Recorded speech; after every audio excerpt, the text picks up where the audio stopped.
Hello everyone, this is Peter Sim, Knowing God by J.I. Packer. This is for chapter 4. So we've already covered chapter 1 through 3. So this chapter 4 is dealing with the only true God. And he's using the second commandment. You are very familiar with this commandment. It says, "You shall not make for yourself a carved image or any likeness of anything that is in heaven above, or that is in the earth beneath, or that is in the water under the earth." So based on the ESV version, this is the rendering of the second commandment. Packer clearly explains in the book that the second commandment is not just about the object of our worship, but it's mainly about the manner of our worship. So he unpacked that statement throughout the chapter. So for detailed information, I'd recommend you to read the entire chapter. But I want to focus on the imagery of this argument here. So people may argue, he says, right? He said, what harm is there in the worshippers surrounding himself with statues and pictures if they help him or her to life her heart to God? So a lot of people argue, I want this like lucky or happy or fortune piece of artifact. I want to carry this one and it makes me feel safe, for example.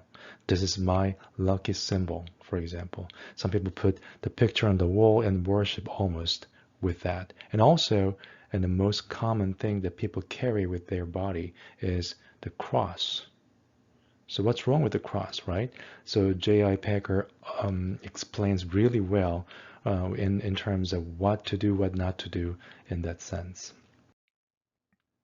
So John Calvin also said this one, a true image of God is not to be found in all the world, and hence his glory is defiled and his truth corrupted by the lie whenever he is set before our eyes in a visible form, because, as we know from John chapter 4, God is spirit.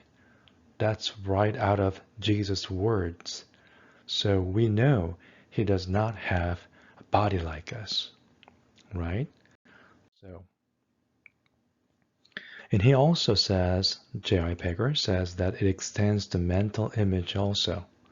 He said, some people think of God as a father figure, or some people think of God as an architect, great one, that is, because he's the creator of all things. But that's not really the best description of who God is, because we are looking at his creation in place of what's described in the Bible. It goes on like this. Let me give you another example. So if somebody likes this super sports car and you have this front angle and the side view and from rear view, and you look at all these pictures and look at this materials used and how it's built, the design and the wheelbases, everything. But that does not help you to figure out who the maker of this car is, who actually worked on this car to make this one to exist. You cannot tell if it's male or female, or one person or two people. You can't even tell the age of the person. It doesn't really matter what you're imagining.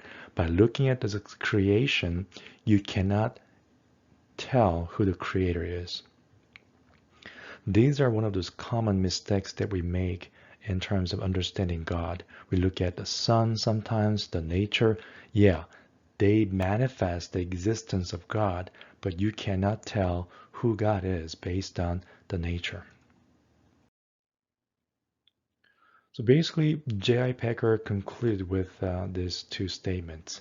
The God whom we seek to worship is the God of the Bible, none other than the God of the Bible.